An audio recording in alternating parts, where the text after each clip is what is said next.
बिस्मिल्लाहिर्रहमानिर्रहीम, अस्सलाम वालेकुम। आप देख रहे हैं हेड ऑन और मैं हूं मुनीब फारूक। पाकिस्तान की सियासत के अंदर पोलराइजेशन को नई चीज़ नहीं है। जितनी ज़्यादा तनाव इस वक्त पाकिस्तान की सियासत के अंदर है वो शायद हम अगर पाकिस्तान की तारीख उठा के देखें तो मुख्तलिफ ऐसे अदवार आए हैं जहाँ पर सियासी दर्जा हरारत ऊपर या नीचे हुआ है, लेकिन शायद तारीख अपने आप को एक मुख्तलिफ तरीके से इस दफ़ा दोबारा लिख रही है। इस वक्त जो एक सूरत हाल है, क्या हम वाकई उस नहज पर आ गए हैं जहाँ ये डायलॉग की बातें महज सिर्फ मीडिया की जीनत बनाने के लिए रह गई हैं, या वाकई हमारे मुल्क में डायलॉग हो सकता है, या अब दोबारा से वही होगा जो एक दफ़ा पहले कोशिश की गई। जैसे गुज़िश्ता रोज़ भी खैबर पख्तूनख्वा के वज़ीर आला ने कहा कि जब हम इस्लामाबाद आएंगे तो फिर हमें किसी का बाप भी नहीं रोक सकेगा। उधर से हुकूमत करती है कि हम आप एक शहर तो क्या, एक कस्बा, एक गली भी हम बंद करने नहीं देंगे और आपको सबक सिखाया जाएगा। तो क्या इस तमाम तर सियासी दर्जा हरारत के बढ़ने का जो असर है वो पाकिस्तान के अमूमी हालात के ऊपर होगा, मईशत के ऊपर होगा? कहा जाता है कि मईशत में बेहतरी आ रही है, लेकिन क्या वाकई बेहतरी आ रही है और पाकिस्तान एक नॉर्मल फंक्शनिंग स्टेट के तौर पे आगे चल रहा है या नहीं? इस पर बात करने के लिए मेरे साथ मौजूद हैं पाकिस्तान के नामवर सहाफ़ी जनाब इफ्तिखार अहमद साहब। बहुत शुक्रिया इफ्तिखार साहब आपका। और मेरे साथ मौजूद हैं जनाब रऊफ़ नासर साहब, किसी तारुफ के मोहताज नहीं है। इफ्तिखार साहब आपका बहुत शुक्रिया। और पाकिस्तान के नामवर और मायनाज एंकर पर्सन और सहाफ़ी जनाब मंसूर अली खान साहब। मंसूर अली खान साहब आपको भी बहुत शुक्रिया। इफ्तिखार साहब, मैं आपसे पूछना चाहूँगा सर, क्या आपके नज़दीक ये जो दोबारा सिलसिला शुरू हो गया है कि हम इस्लामाबाद आएंगे और अपने अहदाफ को हासिल करेंगे, इमरान खान साहब की रिहाई और नया इलेक्शन, ये मुमकिन नज़र आता है आपको सर? देखिए, पहली बात है कि सौ बिस्मिल्लाह वो आएँ, उनका हक है कि जुलूस निकालें, जलसा करें, अपने मौक़िफ़ का इजहार करें, लेकिन with in the constitutional framework. और कॉन्स्टिट्यूशनल फ्रेमवर्क का अब आप तमाम दोस्तों को समझ आ गई है। मुझसे ये सवाल मत कीजिएगा कॉन्स्टिट्यूशनल फ्रेमवर्क से क्या मुराद होती है। ज़रूर आएँ। दूसरी बात है, ऐसा नहीं हुआ अभी तक पाकिस्तान की तारीख़ में कि आया हो एक मजमा, उसने जेल की दीवारें गिराई हों, कैदी को रिहा किया हो और उसको कंधों पे बिठा के ले गए हों। ये पॉसिबल नहीं है। ये नामुमकिनात में से है। ये अफसानों में तो हो सकता है, ये नसीम अजाजी की किताबों में हो सकता है, अमली तौर पे किसी भी पार्लियामानी डेमोक्रेसी में ऐसा नहीं हो सकता। फैसला अदालतों ने करना है। अदालतें उनकी जो सज़ा माफ़ कर सकती हैं, ये अदालतों का हक है। और ये कैदी का हक है कि वो अपनी कैद के ख़िलाफ़ अपील में जाए। दूसरी बात, तीसरी बात, ये धमकियाँ किसको दे रहे हैं और क्यों दे रहे हैं? क्या धमकी देने वाले ने आइन के तहत हलफ नहीं उठाया हुआ? और अगर उसने हलफ उठाया हुआ तो मेरी गुजारिश है कि वो जाके आज शाम दोबारा हलफ पढ़े, जो उसने as a member of the parliament of KPK और as a chief minister of KPK लिया है, कि वो हलफ उससे क्या तवक्को करता है। ये तीन चीज़ों का ख्याल करे, बाकी जो मर्जी करे। अच्छा, क्लासर साहब, जो गुफ्तगू जनाब इफ्तिखार अहमद साहब ने फरमाई, उन्होंने कहा कॉन्स्टिट्यूशनल फ्रेमवर्क के तहत एहतजाज करें, जलसा करें, जुलूस करें। मेरी इतनी जुरत नहीं है कि मैं इफ्तिखार साहब से, उन्होंने पहले ही मुझे रोक दिया कि ख़बरदार मुझसे पूछा कि कॉन्स्टिट्यूशनल फ्रेमवर्क क्या है, तो मैं तो जसारत कर नहीं सकता। वैसे भी वो शादी पे उन्होंने जाना है तो उनके जज्बात इस वक्त उरूज पर है। तो क्लासर साहब, ये कॉन्स्टिट्यूशनल फ्रेमवर्क वाला एहतजाज तहरीके इंसाफ को मुयसर है सर? जी, बहुत शुक्रिया आपका। अगर आपकी जरूरत नहीं हुई इफ्तिखार भाई से टक्कर लेने की, पूछने की, मैं जनाब बिल्कुल कभी भी मैं सोच नहीं सकता कि मैं ये क्वेश्चन करूं या मैं एक्सप्लेनेशन करूं। मेरे बड़े भाई हैं, मेरा बड़ा प्यार है उनके साथ। ये खैर आने आने सीरियस नोट सर जी, अब ये मसला ये है कि हमारे यहाँ जो स्टैब्लिशमेंट ने माजी में कुछ सियासतदानों के लिए ऐसे रास्ते निकाले हैं कि हर सियासतदान को लगता है कि जल्द से जुलूस के जरिए या दबाव के जरिए आप अदालतें वगैरह छोड़ें, केसेस छोड़ें, मुकदमे छोड़ें। अगर आप एस्टेब्लिशमेंट को या पावर दैट बी को अगर आप दबाव में ले आए तो आपको डील भी मिल सकती है, आपको NRO भी मिल सकता है, आपको पावर में भी लिया जा सकता है और आपके केसेस भी खत्म हो सकते हैं। मतलब नवाज शरीफ साहब को 14 साल सजा हुई थी, आपके सामने है। उसके बाद सारे केसेस भी उनके खत्म हो गए, जद्दा चले गए थे, लंदन चले गए थे 8-10 साल के लिए। इसी तरीके से बेनजीर भुट्टो साहब और जना मुशर्रफ की NRO हो गया था 2007 में, सारे केसेस जो थे वो भी सारे सेटल हो गए थे। और सेम हम देखते हैं कि जनाब के नवाज शरीफ साहब भी 3 दफा उन पर पाबंदी लगी हुई थी कि तीसरी दफा नहीं बन सकते, वो तीसरी दफा वजीर आजम की क्लासेस में चेंज करके उनको बना दिया गया। अच्छा, इमरान खान साहब का कोई नहीं मानता था कि खान साहब भी कभी आ सकते हैं, वजीर आजम बन सकते हैं, वो भी उनको आपके सामने जैसे तैसे था उनको वजीर आजम किया गया। और जो लेटेस्ट हुआ है जिससे खान साहब समझते हैं कि अगर दबाव डाला जाए, अगर जल्द से जुलूस ले जाए। वो जो नवाज शरीफ साहब की वापसी थी लंदन से 2000 मेरा ख्याल 23 में जब वो वापस आए थे, जी। तो आपको याद होगा पूरा का पूरा नादरा जो है वो वहां एयरपोर्ट पहुंच गया था। उन्होंने उनके बायोमेट्रिक्स भी वहां पर किए हैं। फिर जिस नैब ने उनको सजाएं दिलवाई थी 3-4 साल पहले, तो सारा नैब उस अदालत में वही टीम, वही प्रोसिक्यूटर, वही इन्वेस्टिगेशन वाले अफसरान, उन्होंने जाके अदालतों से कहा जनाब हमसे गलती होगी, इनके सजाएं माफ करें। वही नवाज शरीफ साहब वापस आके इक़्तिदार में। ठीक। सो खान साहब ये समझते हैं कि अगर पावर दैट बी पे दबाव डाला जाए, उनको साथ मिलाया जाए खौफ के जरिए या किसी अंडरस्टैंडिंग के जरिए, तो ये अदालती निजाम, ये फिर ये नैब, ये FIA, फिर नादरा, तो ये बायोमेट्रिक्स, ये कोई मैटर नहीं करते। फिर एक दिन की बात होती है, एक ही दिन में जमानतें हो जाते। नवाज शरीफ साहब को देख लें, 10 साल बाद वापस आए थे 2012-13 में, हालांकि उनको सजाएं 2000 में हुई थी। उनको 2012-13 में उनकी सजाएं जो है सारी उन्होंने इफ्तिखार चौधरी साहब ने माफ कर दी थी। और बल्कि जो उनपे जुर्माने हुए थे 50 करोड़ रुपए जो उन्होंने बैंकिंग के कुछ जुर्माने अदा किए थे, उन्होंने हमजा शहबाज ने, पाकिस्तानी तारीख में पहली और आखिरी दफा नैब ने 50 करोड़ रुपए जुर्माना जो वसूल किया हुआ था जनाब मुशर्रफ के दौर में, वो उन्होंने वापस किया तशरीफ ठीक है, लाने को। ठीक हो गया। सो कितनी देर लगती है अदालतों के जरिए चीजें करने की, प्रोवाइडेड अगर उस दौर का जो सिपा सलार है या उस दौर के जो बड़े लोग हैं, अगर वो आपके साथ मिल जाएं, बातचीत कर लें खौफ के जरिए या अंडरस्टैंडिंग के जरिए। सो ये बात खान साहब के जहन में बैठी हुई है कि यहाँ रिलीफ या इक़्तिदार जो है वो अदालतों के जरिए नहीं मिलता, वो बड़े साहब से मिलता है। इसलिए वो सारी कोशिश कर रहे हैं कि जितना भी आप दबाव डाल सकते हैं, जितना भी प्रेशर डाल सकते हैं, ऊपर से डलवाएं, फिर शायद कोई रास्ता खुले आपके लिए। अच्छा, मंसूर साहब, कल जो कोर कमांडर कॉन्फ्रेंस हुई गुज़िश्ता रोज़, उसका जो एलामिया हमारे सामने आया, उसमें एक स्पेसिफिक पैराग्राफ फिर लिखा गया खुसूसी तौर पे कि the forum categorically rejected the nexus between terrorism, crime and vested political interest. It resolve that no malicious interest, political और otherwise aimed at undermining national unity, security and stability would be tolerated, nor would anyone be allowed to create division between Pakistan army and the people of Pakistan. अब एक तो ये कि ये जहाँ एक तरफ वो ये कह रहे हैं कि आएंगे, किसी का बाप भी हमें नहीं रोक सकता, हुकूमत कहती है आके दिखाएं, आपको लग पता जाएगा। वहाँ एक ये पैगाम है जिसके ऊपर वो ब्रीफिंग्स आपने भी मुतअद्दिद दफ़ा अटेंड की हैं, वो आपको ब्रीफिंग वो भी याद होगी जो पेशावर कोर हेडक्वार्टर में हुई, जिसमें क्राइम और पॉलिटिक्स का जिक्र किया गया था। So you have a feeling कि ये काम ठीक होने की बजाय ख़राब होगा within no time now? बहुत शुक्रिया मुनीब साहब। देखिए, मेरा ख्याल में इस वक्त जो एतराज है ना, और जो अभी आप कोर कमांडर कॉन्फ्रेंस का जो एलामिया पढ़ के सुना रहे हैं, मेरे ख्याल में ये बिल्कुल अलाइन करता है DGISPR की जो आखिरी प्रेस कॉन्फ्रेंस हुई थी, उसी से बिल्कुल ये अलाइन करता है। वहां पे भी ज्यादा तफसील से वहां पे जो है ये गुफ्तगू हुई थी। मेरे ख्याल में पाकिस्तान तहरीक इंसाफ को जो सिग्नल मिला है ना एस्टैब्लिशमेंट की जानिब से या हुकूमत की, मैं एस्टैब्लिशमेंट ही कहना चाहिए, हुकूमत तो नहीं, वो यही है कि जनाब बात ये है कि ये है क्रिकेट ग्राउंड, इसके अंदर आप खेलेंगे, रूल्स क्या होंगे गेम के, मैच के रूल्स किस तरह खेले जाएंगे, LBW किस तरह होगा, ओवर कितने होंगे, चौका किसे खिलाया जाएगा, छक्का किस तरह होगा, ये सारे रूल्स इसी तरह ही हैं। सारी सियासी जमातें इसके तहत अगर सियासत करेंगी तो ठीक है। अगर आप समझते हैं कि जनाब आपके मुताबिक जो है वो मैच खेला जाएगा, या आप इन रूल्स को मैनिपुलेट करने की कोशिश करेंगे या तब्दील करने की कोशिश करेंगे, तो फिर आप ग्राउंड से बाहर बैठेंगे।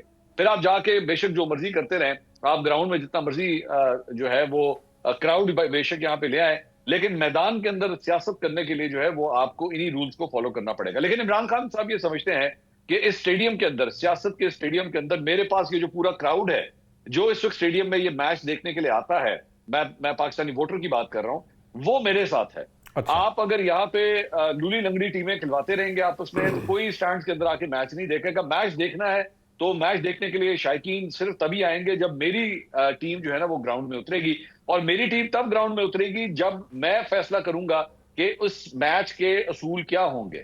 असल बात यह है। दूसरी बात यह कि ये जो रिसेंटली मुज़ाकरात के हवाले से जो एक बातचीत शुरू हुई है, मेरे ख्याल में इसमें जो सबसे बड़ा रोड ब्लॉक है वो उनका नाम ही इमरान खान है। आप इस पूरी ट्रेन के डब्बे अगर मैं इसको तस्वर करूं, एक आप फवाद चौधरी लगा दीजिए, उसमें शाह महमूद कुरैशी का डब्बा लगा दीजिए, डॉक्टर यास्मीन राशिद, मियां महमूद रशीद, एजाज चौधरी, सरफराज शीमा, वो तमाम अफराद जो कोर्ट लखपत जेल में हैं, आप जितने मर्जी इसमें डब्बे लगाते रहे, तमाम पाकिस्तान तहरीक इंसाफ के मौजूदा साबका रहनुमा जितने मर्जी लगा दीजिए, उस ट्रेन के डब्बों को खींचने वाली जो इंजन है उसका नाम इमरान खान।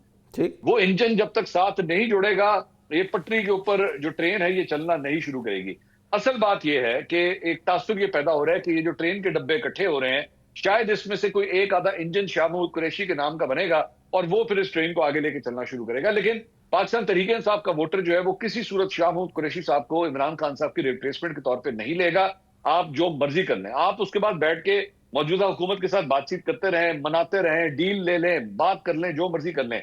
अगर इमरान खान साहब की अशुबात उसमें शामिल नहीं है तब तक कुछ नहीं होगा। और इमरान खान साहब के साथ सबसे बड़ी प्रॉब्लम ये है, मेरे ख्याल में, ये मेरी एक रीडिंग है, ये खबर नहीं है, एक रीडिंग है, वो ये है कि वो ये जेहन में यही सोचते होंगे कि भाई 2.5 साल तो मैंने गुजार लिए, मैं इतनी देर से जेल के अंदर हूं, मुझे आपने कैद तन्हाई में भी रखा, मेरी बीवी भी कैद तन्हाई में है, वो भी मुश्किल में यहाँ पे मौजूद है, मेरी बहनों को मुझसे मिलने नहीं दिया जाता, बच्चों से मेरी बात नहीं करवाई जाती, तो मैंने तो जो मुश्किल वक्त गुजारना था तो गुजार लिया है। अब और क्या इससे ज्यादा मुश्किल करेंगे? इससे अगला स्टेप तो यही होगा कि फांसी दे दें। तो फांसी अगर दे सकते हैं तो दे दें, लेकिन वो मेरे ख्याल में उनके जेहन में ये है कि जो उन्होंने एक बयानिया बिल्ड कर लिया है अपने कारकुनों को, वोटरों, सपोर्टरों को, जिस हद तक वो एक्सट्रीम राइट के ऊपर या लेफ्ट के ऊपर, wherever you want to call it, ले जा चुके हैं, वहां से इमरान खान साहब के लिए इन सबको वापस खींच के लाना बहुत मुश्किल होगा। और अगर उन्होंने, इमरान खान साहब को भी पता है, अगर उन्होंने ये अटेम्प्ट भी की तो उनके अपने कारकुन शायद उनकी इस बात को जो है वो एक्सेप्ट नहीं करेंगे कि ऐसा नहीं हो सकता, क्योंकि आप हमें इस मुल्क की फौज के अगेंस्ट इतना ज्यादा ले जा चुके हैं, इतना राइट पे ले जा चुके हैं। आप यूके के अंदर और यूएसए के अंदर जो कुछ जिस किस्म के मुजाहरे इनकी जानिब से किए जाते हैं, उसमें जो जबान इस्तेमाल की जाती है, वो इतना राइट पे अब जा चुके हैं कि they will not settle without anything lesser than जो इमरान खान साहब ने उनको अपने ट्विटर अकाउंट के जरिए या तकारीर के जरिए प्रॉमिस कर दिया था। मतलब टोटल वॉर और नथिंग एट ऑल। और खान साहब के ऊपर तो मेरे ख्याल में वो एक अंग्रेजी हॉलीवुड की फिल्म थी जिसमें वो निकोलस केज कहता है कि there are two people who I can trust, who I trust, one is myself and the other is not you. तो खान साहब के ऊपर तो ये फिट बैठता है कि वो सिर्फ अपने आप पर ही ट्रस्ट करते हैं, किसी और पर नहीं करते। एक चीज़ इफ्तिखार साहब, जो आपने कॉन्स्टिट्यूशनल फ्रेमवर्क की बात की थी, तहरीक इंसाफ कहती है हमें ये मुयसर नहीं है, हम ये जलसे जुलूस नहीं कर सकते। उनके ख्याल में इफ्तिखार साहब जो ये बात करते हैं ये बहुत ज़्यादा किताबी बात है, ये आइडियलिस्टिक बात है, हमें ये आज़ादी नहीं है कि हम कहीं जलसा कर सकें, रैली कर सकें। हम अगर करने की कोशिश करते हैं तो रियासती डंडा हम पे चलता है। लेकिन आप अगर उनके हालात देखें तो उनको इस जो सियासी गिरदाब जिसमें पाकिस्तान की सियासत फंसी हुई है, एक बहुत बड़ी जमात फंसी हुई है, उनके पास निकलने का क्या ऑप्शन है फिर इफ्तिखार साहब? असेंबलियां, पार्लियामेंट, सेनेट, सूबाई असेंबली और एक सूबे में मुकम्मल उनकी हुकूमत है। मौजूदा हुक्मरानों की कोताहियाँ, खामियाँ एक्सपोज करें, लोगों को एजुकेट करें, लोगों को अपने साथ प्यार करें।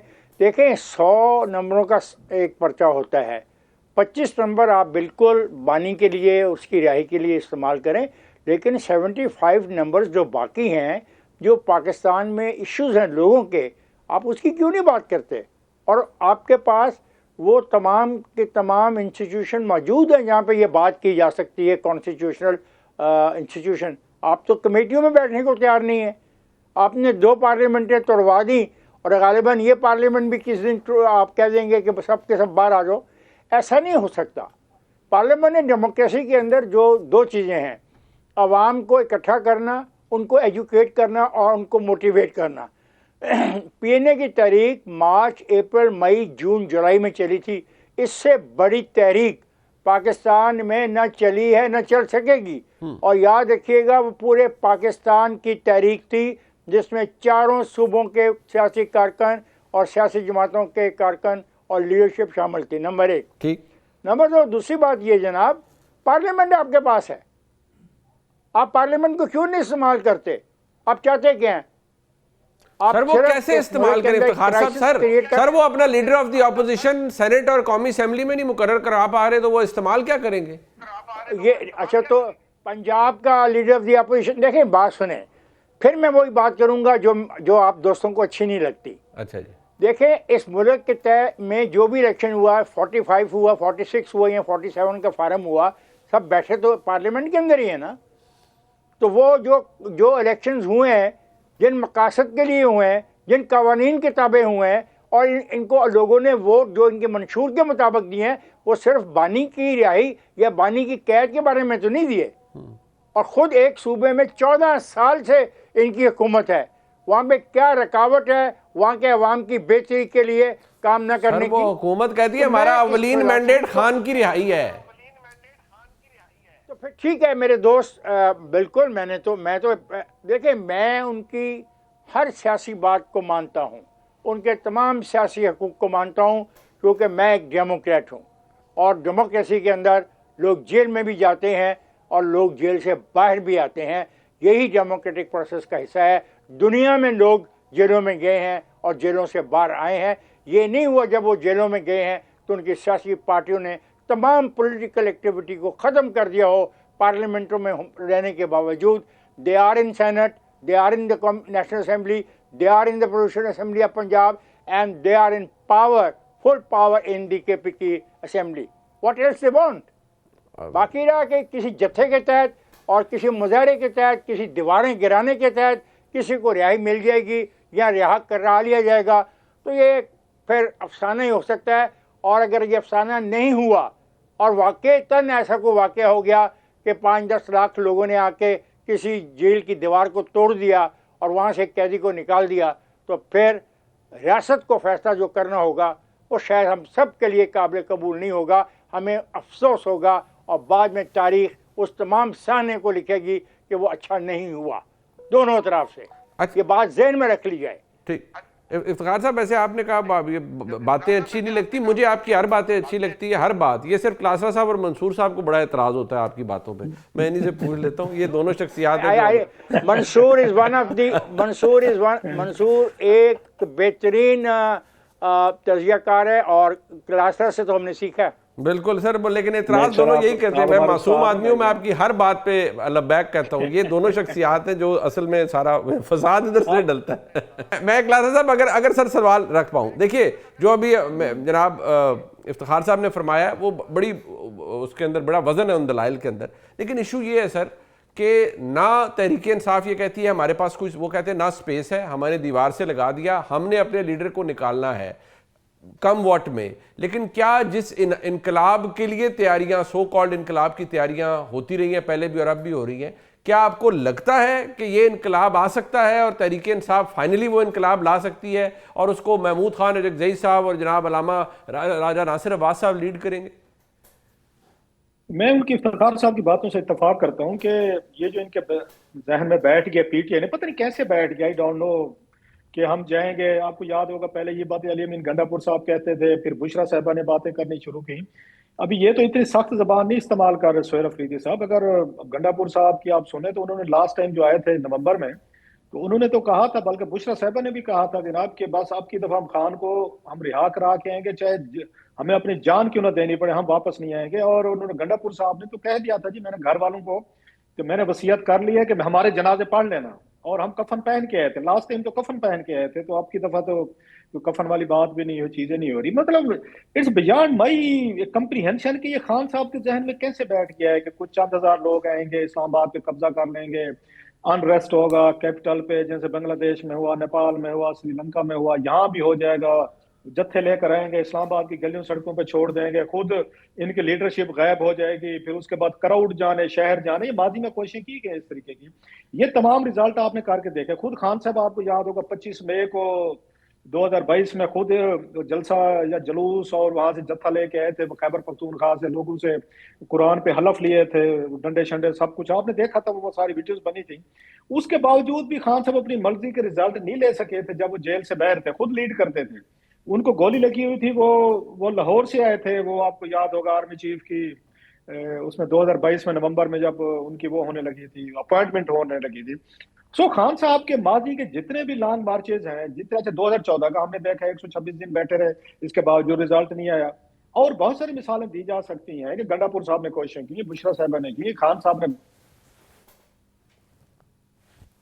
ने देखे। लेकिन ये कौन सी बात उनके जहन में फंस गई है कि 5-10 हजार बंदे के साथ आप 25 करोड़ के मुल्क में इनकलाब ला सकते हैं। और ये बात आपको याद है, सलमान अकरम राजा साहब ने कई दफा बड़ी उन्होंने समझदारी वाली बात की है, जिसपे उनको गालियां भी पड़ती हैं अपनी पीटीआई जमात से। उन्होंने कहा भाई साहब, इनकलाब लाना है तो 5-10 हजार बंदे से नहीं आएगा, ये आपको 10 लाख बंदा लाना पड़ेगा। ये अल्फाज वो कह चुके हैं, जिसपे पूरी पीटीआई नाराज हो गई थी उनसे। और वो बात तो ठीक कह रहा है। उन्होंने बल्कि गंडापुर साहब को कहा था कि आप जनाब 5-10 हजार बंदा ले आते हैं, 2-3 हजार बेचारा जख्मी हो जाता है वहां से, गोलियों से, आंसू गैस से, लाठीचार्ज से, 2-2.5 हजार पकड़ा जाता है, आप 4-5 हजार वापस ले जाते हो। फिर अगली दफा आप अब 10 हजार और बंदा ले आते हो, तो फिर 2-4 हजार पकड़ा जाता है, 2-4 हजार आपका जख्मी हो जाते हैं, फिर आप वापस चले जाते हो। आप यहाँ बंदे पकड़वाने के लिए लाते हैं, खान साहब को रिहा करवाने के लिए लाते हैं। तो अब कोई वहां पे पीटीआई की तरफ से इतना फटीक का शिकार हुआ है, उनका वर्कर हुआ है, बेचारा गरीब लोग हैं, उन्होंने मजदूरी करनी है, उन्होंने घर चलाने हैं, उन्होंने अपने बच्चे स्कूल लेकर जाने हैं, कोई बिजनेस करना है, कोई इनकम जनरेट करनी है। आपके साथ सिंपथाइज ये करने का मकसद ये नहीं है कि अपनी पूरी जिंदगी आपके लिए दांव पे लगा दे। अभी तक लोग वो जेलों में पड़े हुए हैं जो पिछली दफा आपके साथ है। 400 गाड़ियां जो है इस्लामाबाद पुलिस ने उनकी पर कब्जे में ली, आज तक उनको वापस नहीं मिली। या ये अभी आपके रिकॉर्ड में मौजूद है। लोग जेलों में पड़े हुए, जमानतें कराने वाला बंदा नहीं है, कोई पीटीआई का बंदा उनको पूछता नहीं कि उनके घरों की क्या हालत है। इन हालात में आपने फिर कहा नहीं जनाब दोबारा मुझे रिहा कराने। अच्छा, जब बुशरा साहब आई थी तो समझा गया था जनाब आप तो डुआ डाई वाला काम है। जो काम बुशरा साहबा नहीं कर सकी, इतनी तमाम तार अपने अपनी तकरीरों के बावजूद एक वोमेन, एक लीडर के तौर पर अमर जो हुई। हमारे यहाँ पता लोग जज्बाती हो जाते हैं, उसमें उसमें बेनजीर भुट्टो साहबा की मिसाल मौजूद है, मरियम नवाज साहबा की मौजूद है, कलसूम नवाज साहबा की मौजूद है, और बहुत सारी हैं कि लोग ठीक। उनके साथ ज्यादा सिंपथाइज करते हैं वोमेन के साथ। तो उन्हें भी लगा कि शायद मैं भी ये इसी तरीके के आके बहुत सारा यहाँ पे खान साहब के लिए सपोर्ट जनरेट करूंगी। वो तमाम कार्ड माजी में नाकाम हुए, लेकिन खान साहब वहीं उसी ही सुई अटकी हुई है कि नहीं जनाब मैंने अगर कोई रिलीज लेनी है, मेरी रिहाई होनी है, वो धरने के जरिए होगी, लॉन्ग मार्च के जरिए होगी, डांग सोटे के जरिए होगी, कफन पहन के होगी।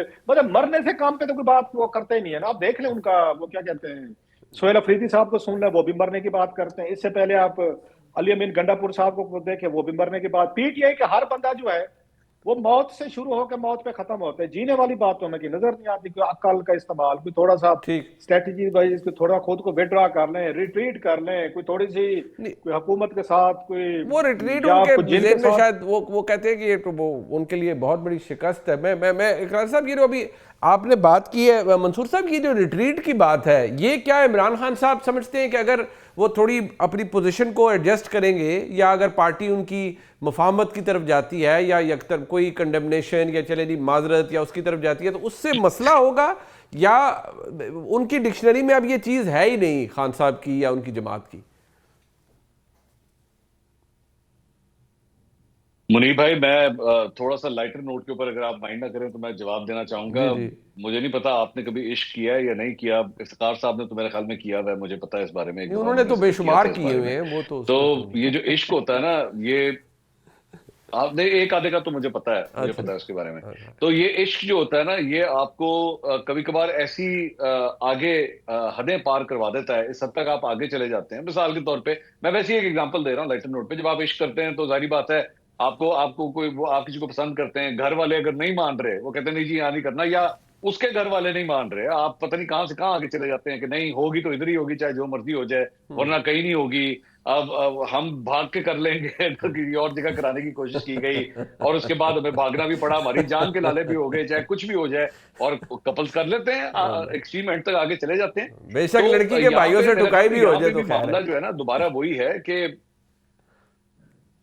नहीं वो होता है, लेकिन वो अगर कुछ ऐसे शहजादे होते हैं, वो कहते हैं कुट लो भावे जितना कुटना करनी तो थी भावे जो मस्ती का हो जाए। तो अब मेरे ख्याल में खान साहब का भी जो है ना, वो जज्बातियत का एक अंसर तो है, उसमें तो कोई क्वेश्चन नहीं है। वो सही है गलत है वो बात की बात है। मतलब कभी कभार इसी के अंदर, इसी मामले के अंदर ये भी होता है ना कि घर वाले समझा रहे होते हैं, बता रहे होते हैं, सारी रीजन बता रहे होते हैं कि नहीं तेरी अच्छे नहीं बांधनी, हमें नजर आ रहा है कि यहाँ पे बेड़ा गर्क हो जाएगा, बेटा नस्लें खराब हो जाएंगी, सारा कुछ हो जाएगा। लेकिन नहीं है, वो जो जिसे कहते हैं ना इश्क बस सर पे चढ़ गया तो चढ़ गया। अब यहाँ पे भी मेरा ख्याल में वही बात है। मैं आपकी इस तरह पहले सवाल के जवाब में मैंने आपसे कहा था ना कि पोजीशन इतनी एक्सट्रीम ले ली गई है। मैं आपको एक छोटी सी ना एग्जांपल आपसे शेयर करता हूँ, ये क्योंकि आप भी माशाल्लाह यूट्यूब पे होते हैं, रऊफ क्लासरो साहब भी हैं, मैं भी काम करता हूँ। मैं एक छोटी सी एग्जांपल देता हूँ। मुझे एक दफा ना एक यूट्यूबर ने मुझसे रब्ता किया जो पाकिस्तान तहरीक इंसाफ के बड़ा करीबी है, आप जानते हैं उनकी पूरी एक बटालियन है इस तरह की उनके पास। तो उसने मुझसे रब्ता किया, तो उसने मुझे कहा जी मंसूर भाई, मैंने ना आपके साथ एक खबर शेयर करनी है जो कि पीटीआई की इंटरनल खबर है और उनके खिलाफ जा रही है, तो आप जरा इसको जरा देखें और ये खबर आप ये करें। मैंने कहा यार मुझे एक बात बताओ, खबर ठीक है, मैंने चेक किया खबर ठीक थी, मैंने कहा खबर ठीक है, तुम मेरे साथ शेयर कर रहे हो, तुम खुद क्यों नहीं शेयर करते इसे? तुम्हारा अपना यूट्यूब चैनल है, तुम उसके ऊपर क्यों नहीं देते? वो कहते हैं भाईजान मैं किस तरह दे सकता हूँ, मेरी व्यूअरशिप सारी पीटीआई की है, मैं किस तरह दे दूं? ये तो पीटीआई के अगेंस्ट जा रही है, तो मैंने अपनी व्यूअरशिप खराब करनी है। तो मैंने कहा बेटा तू जर्नलिस्ट है यार, तुझे क्या फर्क पड़ता है, उसके अगेंस्ट जा रही है, फेवर में जा रही है, कुछ भी जा रही है। तो उसने कहा नहीं नहीं मैं नहीं ये कर सकता, ये आप ही करेंगे अगर आपने करनी है, तो मैंने तो सिर्फ आपको टिप देनी थी, अब आप इसको खुद ही कैरी करें। मुझे तब जाके एहसास हुआ कि ये अपने उस बयानिए के, अपने व्यूअरशिप के, अपने उस ऑडियंस के इतने गुलाम बन चुके हुए हैं कि जर्नलिज्म तो कहीं भाड़ में गई ना, वो तो खत्म हो गई बिल्कुल, क्योंकि इन्होंने उसको कैटर करना है। तो इसी तरह मेरे ख्याल में इमरान खान साहब के सामने भी जो है ना, वो बयानिया इतना बड़ा उन्होंने बिल्ड कर लिया कि उनका अपना बयानिया शायद उनके भी कद से बड़ा हो चुका है कि मैं अब इससे पीछे नहीं हट सकता। अगर मैं पीछे हटूंगा, मैंने अगलों को कहा हुआ है, मैं अगलों का बैठ के मजाक उड़ाता रहा हूं, मैं नवाज शरीफ का मजाक उड़ाता रहा हूं कि ये एनआरओ लेकर गया है, ये बुजदिल है और इसने सर झुका दिया है और हम कोई गुलाम है। मतलब ये सारी बातें की हुई है ना आपने नाने हमारे में। अब आप जब ये सारा कुछ करेंगे, आप एक जगह ये कह रहे हैं अपने अपने वोटरों को, ये कहते हैं कि जनाब गुलामी की जिंदगी नहीं जी जा सकती, ये हो नहीं सकता। आपने अमेरिका के हवाले से भी ये सब कुछ किया और उसके बाद आपने उस पर भी एक यूटर्न लिया। आपने उन्हीं अमेरिकियों के एम्बेसडर से जाके मुलाकातें भी की, आपकी पार्टी ने जाके उनका वेलकम किया, आपकी खैबर पख्तूनख्वा हुकूमत ने उनका वेलकम किया, आपने उनसे एड भी ली, आपने उनसे पता नहीं वो एम्बुलेंसेज ली थी या क्या ली थी, सब कुछ किया आपने। और उसके बाद उसी अमेरिका की तरफ आपने जो है वो निगाहें दौड़ाना शुरू किया। आपने इंतजार किया कि डोनाल्ड ट्रंप आएगा तो वो मैंने छुड़ाएगा, और डोनाल्ड ट्रंप भी जो है वो बददियानत निकला, उसने भी मुंह जो है वो दूसरी तरफ कर दिया। तो आप इतना कुछ बिल्ड कर देते हैं, इस सारे ईंधन में जलता कौन है? आपका सपोर्टर, आपका वोटर। आपने तो कुछ नहीं करना। मतलब मुझे आप बताइए ना कि वो 26 नवंबर को जो कुछ भी हुआ, कौन उसके अंदर जख्मी हुआ, किसने लाठियां खाई, कौन जेल गया, किसके ऊपर गोलियां चली? सारे के सारे कारकुन थे, वो बेचारे कारकुन थे। आज वो कारकुन जाके सवाल नहीं करेंगे कि जनाब ये किस तरह हुआ कि हमने तो सारी मार खाई, सब कुछ किया, आपके लीडरों में से किसने मार खाई? आपके लीडरों में से कितने लोग जेल के अंदर गए? आपके बच्चों में, आपके बच्चों के पीछे कोई भागता हुआ आया? आपके अपने बच्चे किधर हैं? आपने हमारे बच्चे बुला लिए। मुझे आज हैरानगी होती है, बाहर बैठे हुए कई यूट्यूबर्स के ऊपर, वो बाहर से बैठ के आवाजें मार रहे होते हैं, आ क्यों नहीं रहे? इमरान खान को तुम्हारी जरूरत है, सड़कों पे क्यों नहीं आ रहे? भाई तू आप अमेरिका बैठा है, तू आप यूके बैठा है, तुम्हारे अपने बच्चे नहीं बाहर निकलते यार। तुम खुद क्या, इनमें से कईयों के ऐसे हैं कि अपने रिश्तेदार अभी भी पाकिस्तान के अंदर है, वो तो नहीं निकलते। अगलों के बच्चों को तुम सड़कों में निकालने के लिए तैयार हो जाते हो। तो ऐसे नहीं चलता ना भाई। लोग एक दफा मार खाते हैं, दूसरी दफा खाते हो, तीसरी दफा सवाल करते हैं कि भाई आप अपने भी तो निकालें, आप अपने निकालें, हम भी अपने निकाल दें। अरे इफ्तिखार साहब, सर जरा अगर हम इस डिबेट को अगर हम कंक्लूड कर पाए, बहुत से लोग हमें ये एतराज़ करते हैं कि जी आप सारे जितने जर्नलिस्ट हैं, इतने बड़े बड़े साफ़ी आप लोग बैठे होते हैं, आप सारे मशवरे पीटीआई को दे रहे होते हैं कि जी वो ये कर लें, खान साहब ये कर लें। तो कभी आप पाकिस्तान में जो ताकतवर लोग हैं, पाकिस्तान की हुकूमत है, मुक़तदरा है, कभी उनको भी मशवरा दें कि जी ठीक है हालात नॉर्मल करें, थोड़ा सा आप भी गुंजाइश पैदा करें, माहौल बेहतर हो जाएगा, थोड़ा सा जैसे बैरिस्टर गौहर खान साहब कहते हैं ना, बस कर दें, हम इमरान खान को रिहा करो से शुरू हुए से और इमरान खान से मुलाकात कराओ पे आ गए हैं, तो बस छोड़ दें, बस करें। तो कहते हैं आप वहाँ पर भी मशवरे दिया करें, वहाँ पर भी कोई बात करें कि वहाँ से भी कोई लचक पैदा हो। तो क्या वाकई वहाँ पर भी लचक पैदा होनी चाहिए इफ्तिखार साहब? 100%। और मैं उन लोगों में से एक हूँ जो आज से 2 साल पहले बड़ी खौफनाक सूरत हाल थी शुरू में कि फांसी भी लगा दो, पार्टी बैन कर दो। तो मैंने कहा था फांसी और पार्टी बैन करने के करीब भी मत जाना, ये डिज़ास्टर होगी, ये फेडरेशन को खींच के रख देगी। हमने कहा और हम आज भी ये कहते हैं कि उनको पूरा हक है कि वो कॉन्स्टिट्यूशन फ्रेमवर्क के अंदर रह के अपनी सारी जद्दोजहद को तैयार रखें। लेकिन माफ़ कीजिएगा, जिस दिन इमरान खान साहब को निकलना पड़ा अपनी वजारत को छोड़ के, उनकी तकारीर पढ़ लें। उस वक्त तो उन पर कोई दबाव नहीं था ना, उस वक्त तो कोई लाठीचार्ज नहीं हो रहा था, उस वक्त तो उनके ऊपर पानी की वो बंदूकें नहीं चलाई जा रही थी, कोई गिरफ्तारियां नहीं हो रही थी। तो उनकी तकारीर पढ़ लें और उन तकारीर को पढ़ने के बाद फिर आईने पाकिस्तान पढ़ लें कि आईने पाकिस्तान किन चीज़ों से मना करता है, किस किस्म की पब्लिक एड्रेस को वो प्रोहिबिट समझता है, ये भी तो देख लें। क्या तालीम हम दे रहे हैं पूरी की पूरी नौजवान नस्ल को। बिल्कुल मैं इस बात का हामी हूँ कि हुकूमत को अपने रवैये में लचक पैदा करनी चाहिए। ये जेल मैनुअल पड़ा हुआ है, जो जेल मैनुअल इमरान खान के लिए, वो जेल मैनुअल बाकियों के लिए होना चाहिए या नहीं होना चाहिए? हाँ, इमरान खान जो है वो एक क्लास का कैदी है, उसको वो तमाम सहूलतें मौजूद हैं। आप कहते हैं उसकी मुलाकातें नहीं हो रही, तो इतने 317-18 जो मुलाकातों का तस्करा हुकूमत करती है, फिर हुकूमत झूठ बोल रही है। देखिए बात ये, मामला तय होगा कॉन्स्टिट्यूशनली, पॉलिटिकली, और ये 2 आदमी जो शामिल किए गए हैं इन्होंने अपने साथ, वो अपने बताए तो सही वो चाहते क्या हैं। चलिए मुझे आप तीनों दोस्त बता दें कि कम से कम 3 कौन सी शराइत हों जो हुकूमत के लिए काबिल कबूल हो सकती हैं और हुकूमत उनको नहीं मान रही। अब ये चले मैं पूछ लेता हूँ, मैं तो इसमें क्या हिस्सा डालूँ, मैं क्लास साहब से पूछती हूँ। क्लास साहब, अगर इफ्तिखार साहब ने अच्छा पॉइंट उठाया है, अगर कौन सी ऐसी बातें हो सकती है, क्योंकि उनका तो एंड पॉइंट और शायद स्टार्टिंग पॉइंट भी यही है कि खान साहब की रिहाई और नया इलेक्शन, ये कोई मान सकता है? और दूसरा ये कि जो गुंजाइश की बात थी, क्या वो आपको पाकिस्तान की हुकूमत मुक्तदरा निकालती भी नजर आ रही है या उन्हें भी निकालनी चाहिए? यार आपने बड़ा अहम सवाल किया है कि जनाब के इनको हम मशवरे नहीं देते। मतलब वो क्या कहते, क्या पिद्दी और क्या पिद्दी का शोरबा। मतलब हम इस पोजीशन में हैं कि हमारी क्या औकात है, और हमारी ये जो लोग हैं जो पावर के लिए, ताकत के लिए दीवाने हैं, इक्तदार के लिए भूखे हैं, एक दूसरे के सर काटते हैं, एक दूसरे को जेलों में आप और मैं डालते हैं। कोई मंसूर या कोई इफ्तिखार साहब ने ये फैसले सुना है, या हमने केसेस बनाए, हमने इनको जेलों में भेजा है, या इन्होंने जितनी पॉलिटिक्स की कोई आप और मुझसे पूछ के की है, कोई हमारे मशवरे शामिल थे? मतलब जिस तरह ये पागलपन के मुजाहरे करते हैं सारे सियासतदान, और जिस तरीके का ये हर कीमत पे ये इस मुल्क के वजीर आजम बनना चाहते हैं। मतलब हम चारों बैठे हुए हैं, कोई हमारे घरों में आया था, कोई हमारे पास कोई रिक्वेस्ट लेकर आया था कि आप एंकर बने, यूट्यूबर बने, सहाफी बने, और कल को मुश्किल आते हैं तो हम जनाब हम रोला डालना शुरू कर दें। हम अपनी मर्जी से बने। इसमें इसमें हैजर्ड्स भी हैं। अगेन इस प्रोफेशन में भी प्रॉब्लम है। हम चारों ने किसी ना किसी शक्ल में प्रॉब्लम फेस किए होंगे। अगर हम रोले नहीं डालते, यहाँ पे बैठ के बीन नहीं बजाते, तो दैट्स अनदर थिंग कि हमें पता था इसमें हैजर्ड है। Same goes for politics. Khan साहब को नहीं पता था लियाकत अली खान साहब कत्ल हुए, जुल्फकार अली भुट्टो साहब ये फांसी लगे, बेनजीर भुट्टो कत्ल हुए, नवाज शरीफ 14 साल जेल में रहे, शहबाज शरीफ रहे, गिलानी साहब रहे, उसके बाद जरदारी साहब रहे, आपके शायद ये खकान अब्बासी साहब को तो खान साहब ने जेल में डाला था। उसमें उन्होंने कहा था अमेरिका में कि वो शायद खकान अब्बासी बड़ी बातें करता था, मुझे जेल में डालो, मैंने डाल दिया। और भाई आपके आने से पहले सारे काम हो रहे थे और आपने उनमें हिस्सा भी डाला।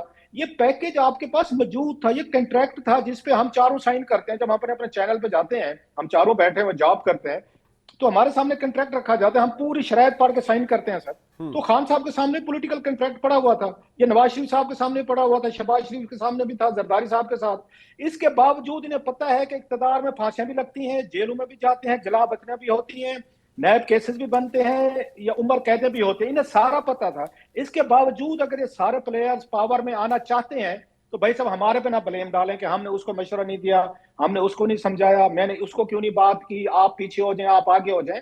आप माशाल्लाह अगर आप लोग समझदार होते, आपस में बैठ के एसओपीज खुद तय कर लेते। आप तीनों चारों जब स्टेक होल्डर्स हैं खुद तय नहीं कर सकते, हम चारों से चाहते हैं, हम चारों जो बैठे हुए हैं हम इनको तय करके दें, और ये हमारी बात मान लेंगे, फौज भी मान लेगी, ये इमरान खान साहब भी मान लेंगे, जरदारी साहब भी मानेंगे, शहबाज शरीफ भी मानेंगे। यार कितनी इनको हमसे ये उम्मीदें हैं कि हमारी बातें सुनी जाती है, हमारे मशवरे माने जाते हो। भाई साहब आप यही काम करें, ये इक्तदार का खेल है, पावर का खेल है, इसमें तो भाई भाई को कत्ल कर देते हैं, बाप को जेल में कर देते हैं, इसमें तो सर देना भी पड़ता है, लेना भी पड़ता है। आप तो उस खेल में, डेडली खेल में शामिल हैं। हम क्या और हमारी औकात क्या कि हम फौज को मशवरा दें, खान को दें, फलाने को दें। हम तो अपनी दिल पिशोरी कर रहे हैं। यहाँ पे बैठ के आप पूछ लेते हैं, मंसूर पूछ लेते हैं, हमारे इफ्तिखार भाई पूछ लेते हैं, तो हम अपनी बात कर लेते हैं, वही जो बात उनके रीडिंग शेयर कर लेते हैं। बाकी हमारी इतनी औकात नहीं है, हमसे ऊपर वो क्या कहते हैं, पे लेवल से ऊपर के काम है। ये इसी तरह लड़ते रहें, इसी तरह एक दूसरे को जेलों में डालते रहें, फांसियां लगाते रहें, ये सजाएं देते रहें एक कुर्सी के लिए, इक्तदार के लिए, कि बस मैंने बादशाह बने भी बादशाह। हम क्या कह सकते हैं, बने बादशाह। अच्छा, टुवर्ड्स द एंड मंसूर साहब, अगर ये जितनी हमने बहस की, ये एक तो अगर आप इसमें ऐड करना चाहें कि क्या पाकिस्तान की एस्टैब्लिशमेंट को या हुकूमत को गुंजाइश निकालनी चाहिए। नंबर 2 ये कि आपके प्रोग्राम में भी गालिबन मैंने सुना था कि वो उन्होंने कहा एक ही पॉइंट है हमारा, वो है कि खान साहब की रिहाई और नया इलेक्शन। तो क्या ये आपको कोई नज़र आ रहा है, कंसिडरिंग के वज़ीर आज़म ने जो 2 दिन पहले कहा कि भाई हम ब्लैकमेल भी नहीं होंगे, गैर कानूनी मुतालबा भी नहीं मानेंगे? देखिए, ये गैर कानूनी है मुतालबा या नहीं है, ये तो एक सेपरेट डिबेट है। लेकिन हकीकत ये है कि दोनों की पोजीशंस इस वक्त बहुत दूर हैं आपस में, और वो उनमें मुझे फिलहाल कोई कॉमन ग्राउंड जो है वो नजर नहीं आता। और फ्रैंकली स्पीकिंग, हो सकता है आप हमारे 2 सीनियर्स मौजूद हैं, मतलब क्लासरा साहब और इफ्तिखार साहब, वो ज्यादा बेहतर मेरे ख्याल में मुझसे असेसमेंट कर सकते हैं। लेकिन मुझे कोई ज्यादा उम्मीदें नहीं है इन टॉक्स से, क्योंकि इमरान खान साहब इस वक्त जो चीजें डिमांड कर रहे हैं, या उनकी जमात कम से कम जो डिमांड कर रही है, मुझे नहीं लगता कि हुकूमत उनको कोई प्रोवाइड करना चाहेगी। मतलब एक जगह पे एस्टैब्लिशमेंट जो है वो इस किस्म की गुफ्तगू कर रही है, या सिग्नल्स इस किस्म के आ रहे हैं कि जनाब कोई भी सेटअप होगा, कोई भी बात होगी, वो माइनस इमरान खान के जरिए होगी। इसके अलावा हम किसी चीज पे एक्सेप्टेबल नहीं होंगे। इमरान खान साहब को माइनस करने के हवाले से इमरान खान साहब को आप मना लेंगे, हाँ जी ठीक है भाईजान आप मुझे माइनस कर दें, मेरी जमात जिंदा रहे। I don't think so Imran Khan साहब जो है कभी यहाँ तक जाना चाहेंगे। और फ्रैंकली स्पीकिंग सिर्फ वो नहीं, उनका कारकुन भी इस चीज को एक्सेप्ट नहीं करेगा, चाहे वो अलीमा खान हो, चाहे वो फवाद चौधरी हो, शाह महमूद कुरैशी हो, यू नेम इट।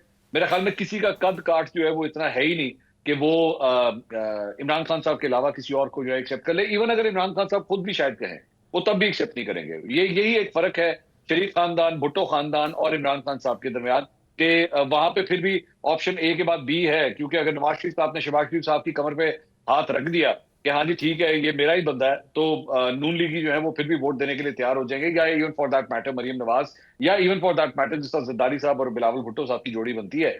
लेकिन यहाँ पे मेरे ख्याल में इमरान खान साहब के पास ऐसी कोई ऑप्शन नहीं, अनलेस और अंटिल उनके दोनों साहबजादे यहाँ पे आ जाएं और उनके हवाले से जो है वो इमरान खान साहब ये कहें, जो कि ऑब्वियसली इस वक्त एक इम्पॉसिबल सिचुएशन लगती है कि ऐसा कभी होगा कि वो आए और आके जो है वो पाकिस्तान तहरीक इंसाफ को लीड करें। मुझे फिलहाल कम से कम दिल्ली दूरस्ती में कह सकता हूँ, मुझे नजर नहीं आता कोई बड़ा ब्रेक थ्रू। ठीक, मैं बहुत शुक्रिया जनाब इफ्तिखार अहमद साहब का, जनाब रऊफ क्लासा साहब का और जनाब मंसूर अली खान साहब का। प्रोग्राम आपने देखा जी, इसका फीडबैक हमें जरूर दीजिएगा। देखने का बहुत शुक्रिया। खुदा हाफिज़।